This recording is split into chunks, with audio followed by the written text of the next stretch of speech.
Good evening, everybody.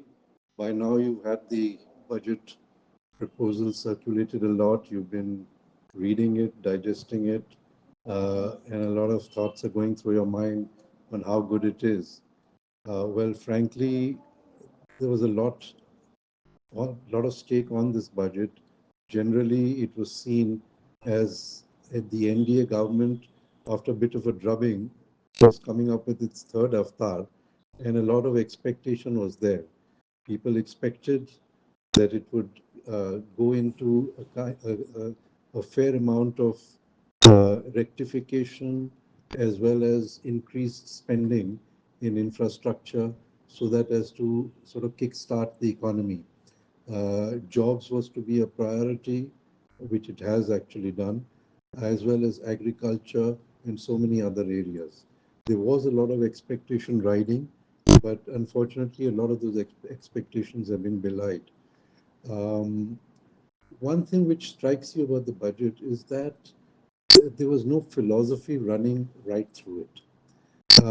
There were a few sort of top points or striking points about it. For instance, the question of the importance of job creation, the importance of skilling, the importance of creating alternative solar energy and green energy.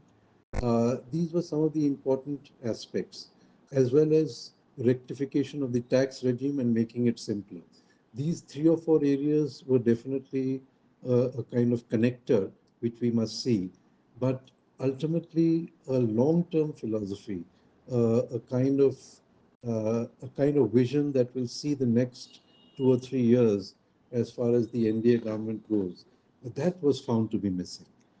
Some of the things which we see, and the capital markets reacted negatively. Initially, there was a sharp fall, and there was some retraction. Mainly, the sharp fall was because of the immediate impact, where there was a feeling that there's a negative change in the capital gains tax. The short-term capital gains has been increased from 15 to 20%, and the long term has been increased from 10 to 12.5%. These were not expected, these were not anticipated, and there was a little bit of a panic in the beginning.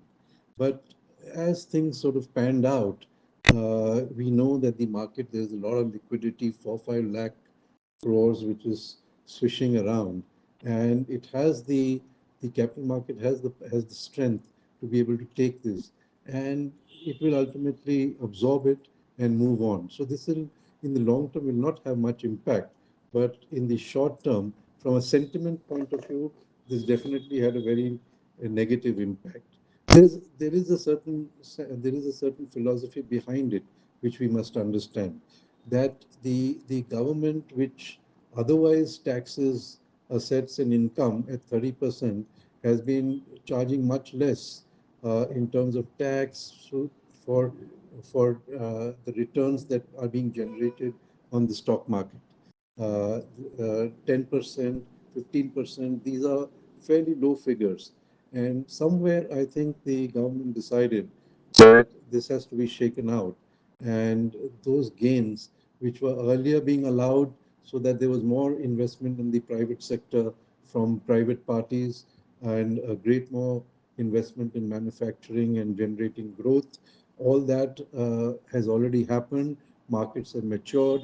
And so now is the time to bring things into a more kind of equilibrium. So that was probably the thinking behind it. But initially, there was a definite negative impact.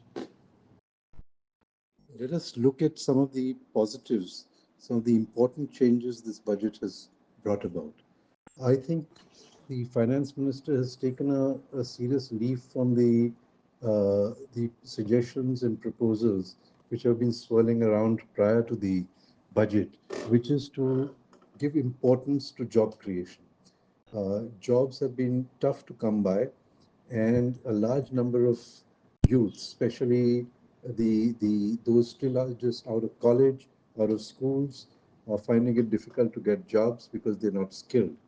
So this budget has laid a lot of importance on that. If you see budget 2024, um, the for it has a big thing for professionals entering the workforce. Sitaraman announced that the center will give a 1 month salary to those joining their first job. This is a great jump. This amount will be provided as a provident fund contribution, and the move will, I mean, that is what she claims, will benefit as many as 210 lakh youngsters. This is a very important development. And beyond that, the finance minister has also said that through direct benefit transfer, that means direct transfer of funds, first time employees registered with the Provident Fund organization will get a month's salary up to 15,000 in their PF accounts in 3 installments. This will be, of course, compensated by the employer, but for a starting person to get a month's salary as a sort of as a backup, as an important starting point, is a big plus. Beyond this, I think the finance minister has also attempted to continue the easing or rather simplification of the tax slabs and the tax payment regime, which is again a big positive. One of the good things that has happened is standard deduction in the new tax regime has been increased from 50,000 to 75,000, and a new slab has been added, which is the slab between 3 lakhs and 7 lakhs. And that slab will only be taxed 5%.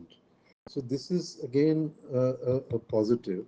As far as salaried employees go, they can save up to 17,500 in income tax under the new slabs. The budget has made no changes to old tax regime, which is, I think, an attempt to get people onto the new tax regime as soon as possible.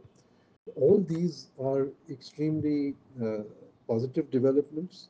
And beyond this, I think there's also been an attempt to ease the pressure, ease the pain, where certain sensitive areas of where people are sort of in discomfort in those areas. For instance, it's a big positive that cancer medicines will now come down. The basic customs duty on the import of three important cancer medicines has been brought to zero. Solar cells, X-ray tubes, fish, and what goes into breeding fish, that has been brought down. These will all benefit the common man, and cancer being widely prevalent, I think this is an extremely important step. Besides that, the important thing is mobile phones, which is now every poor man's communication system, also has been brought down to 15%, which will make a mobile smartphone more accessible to the public. Besides that, there are a few expense items which are going to go up, like telecom goods are going to go up, plastic goods are all going to go up from 10 to 25%. And this is maybe a negative, but I suppose it is towards generating more tax for the economy. Overall, for the salaried employees and for first job seekers, there's a lot in the budget, and these are some of the positives that we must acknowledge. Well, there are a lot of positives in the budget. One must understand that there were certain things which were extremely important, which were left undone. Principal among them, I think, is the area of agriculture and the rural economy, which got short shrift in the budget. It is true, Finance Minister Sitaraman allocated rupees 1.52 lakh crore to the agriculture and allied sectors while presenting the budget. But if you look at it carefully, uh, there are certain sort of positive noises about the importance of research and development in agriculture sector, that there would be certain allocations for production, storage, and marketing of pulses and oil seeds. But the important thing to realize is this a sort of